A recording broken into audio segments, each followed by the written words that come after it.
Les saludo en el nombre de Jesucristo y les traigo saludos en nombre de la Junta de Superintendentes Generales. Hace un poco más de un año, el mundo se enfrentó a una pandemia global como ninguna otra en más de un siglo. Había muchas incógnitas e incertidumbres sobre cómo se propagaría el virus y cómo afectaría a las personas. El virus obligó a cambiar nuestra forma de vivir, trabajar, comportarnos y reunirnos. Aprendimos nuevos términos como distanciamiento social, inmunidad colectiva, supercontagiador y refugio en el lugar. Añadimos a la vida de la iglesia prácticas como la cuarentena, el uso de cubrebocas, la desinfección de superficies, la desinfección de manos y el aprendizaje vía Zoom. Los sistemas de salud fueron puestos a prueba. Las industrias sufrieron. Se eliminaron millones de puestos de trabajo y el malestar social aumentó. Los niños se vieron obligados a asistir clases en línea. Las familias quedaron aisladas y sus seres queridos fallecieron. Como tantas otras, la Iglesia del Nazareno ha sentido ampliamente el impacto de COVID-19 de maneras significativas. Sin embargo, en medio de los grandes desafíos, volvemos a recordar las palabras de Jesús: yo edificaré mi iglesia. El reformador protestante Theodore Beza dijo: a la iglesia de Dios le corresponde recibir golpes en lugar de infligirlos. Pero ella es un yunque que ha desgastado muchos martillos. Incluso cuando la iglesia ha recibido los golpes del virus, se nos ha recordado que Dios es fiel y que la iglesia es resiliente.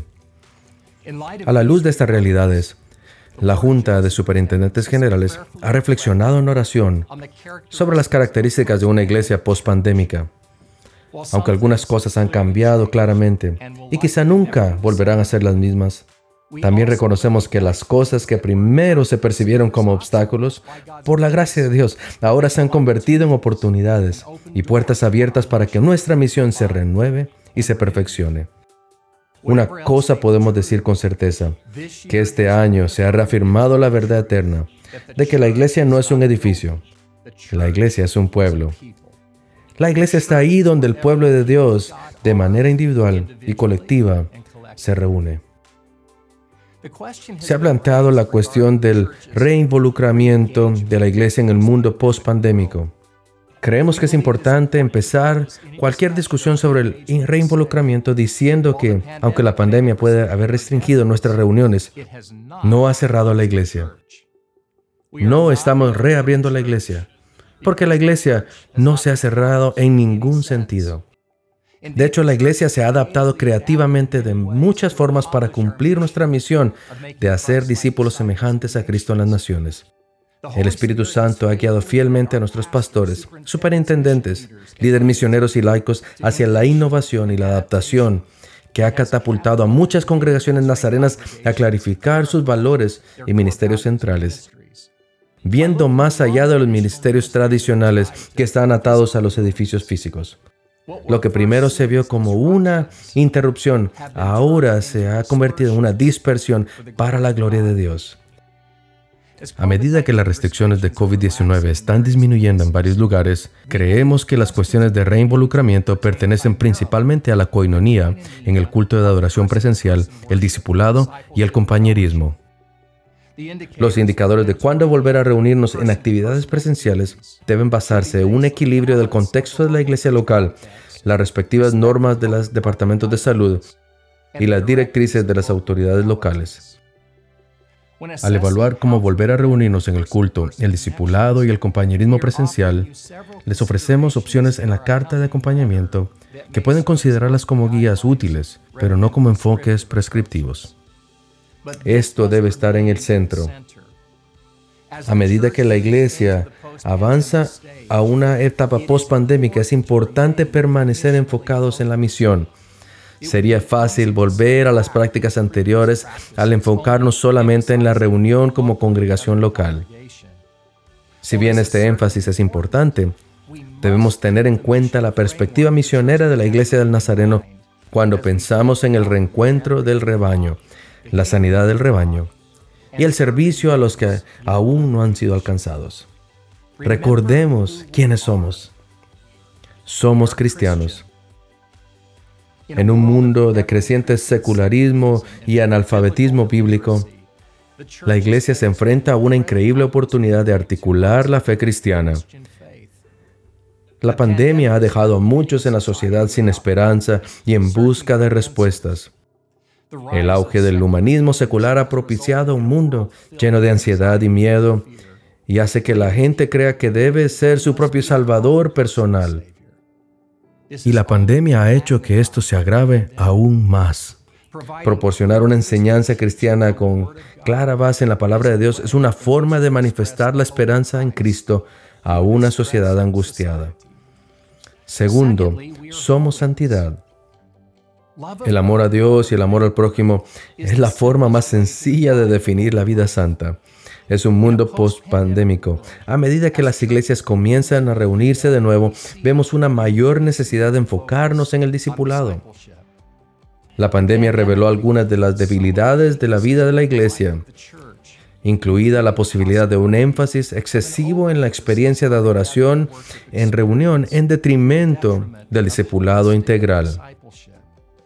Como pueblo de santidad, creemos que estamos llamados a un camino más profundo con Jesucristo, que se expresa en amar a Dios con todo nuestro corazón, alma, fuerzas y mente. Esto es tanto una crisis como un proceso, y la iglesia debe fomentar oportunidades para una mayor responsabilidad y discipulado a lo largo del sendero en la gracia. En última instancia, el amor a Dios se desborda en el amor al prójimo. La polarización de la sociedad tiene el potencial de dañar la vida y el testimonio de la iglesia. Solo cuando recibimos con los brazos abiertos la vida de santidad podemos sortear intencionalmente la barrera que la sociedad suele crear. Las personas de santidad se sitúan en la brecha, tendiendo la mano unas a otras por encima de la barrera, unidas por el amor santo de Dios. Celebramos que nuestras iglesias han reflejado el amor de Dios a sus comunidades a lo largo de la pandemia y las animamos a que continúen con estas actividades, ya sea alimentando a los hambrientos, proporcionando asistencia sanitaria a los enfermos o educando a los niños. La iglesia pospandémica debe seguir participando activamente en la revelación del amor de Dios a las comunidades locales.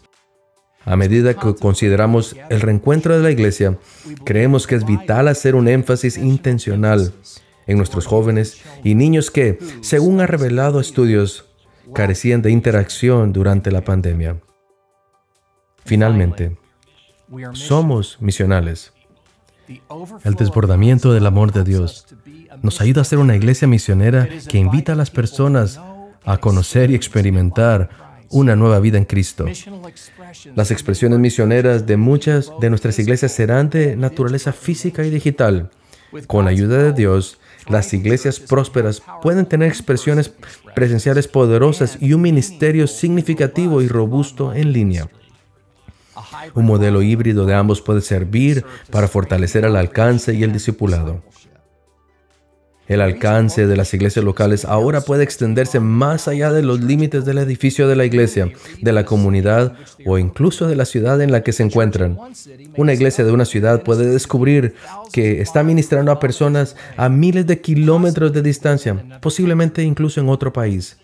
Al mismo tiempo, seguiremos comprometiéndonos interculturalmente a través de la iniciativa de misiones globales de la iglesia. Las oportunidades siguen disponibles para que las personas respondan al llamado de servir como misioneros en entornos transculturales. La tecnología simplemente abre nuevas vías y metodologías para llevar el evangelio a los rincones lejanos de nuestro mundo. Y para terminar, la pandemia ha puesto de manifiesto el valor de ser una familia global interconectada. La red mundial de la Iglesia del Nazareno nos preparó para una respuesta instantánea de apoyo y de atención. De la comunidad local al distrito, del distrito al área y del área a la región, se nos recordó la importancia de nuestros sistemas que fácilmente se dan por sentados. Realmente nos necesitamos unos a otros. Fuimos testigos de cómo las iglesias con mayores recursos se asociaban con las que más estaban afectadas por la crisis. Cuando una generación se sintió abrumada por la necesidad de adoptar la tecnología, los miembros más jóvenes de la iglesia dieron un paso al frente y asumieron funciones de liderazgo. convirtiéndose en aliados de la generación mayor. Descubrimos de nuevo lo que se puede lograr a través de estas conexiones relacionales y hemos mejorado en consecuencia. Aunque surgen signos esperanzadores que indican que la tormenta de la pandemia está amainando, nuestra suprema confianza está en nuestro Dios inmutable, todopoderoso, santo y bueno. El Señor Jesús ha guiado y bendecido a su esposa en la persecución, la calamidad, la pobreza y la plaga. Por tanto, no tememos el futuro. El camino a seguir puede parecer diferente al pasado, pero aquel que es el camino, la verdad y la vida sigue siendo el mismo. Gracia y paz a todos ustedes.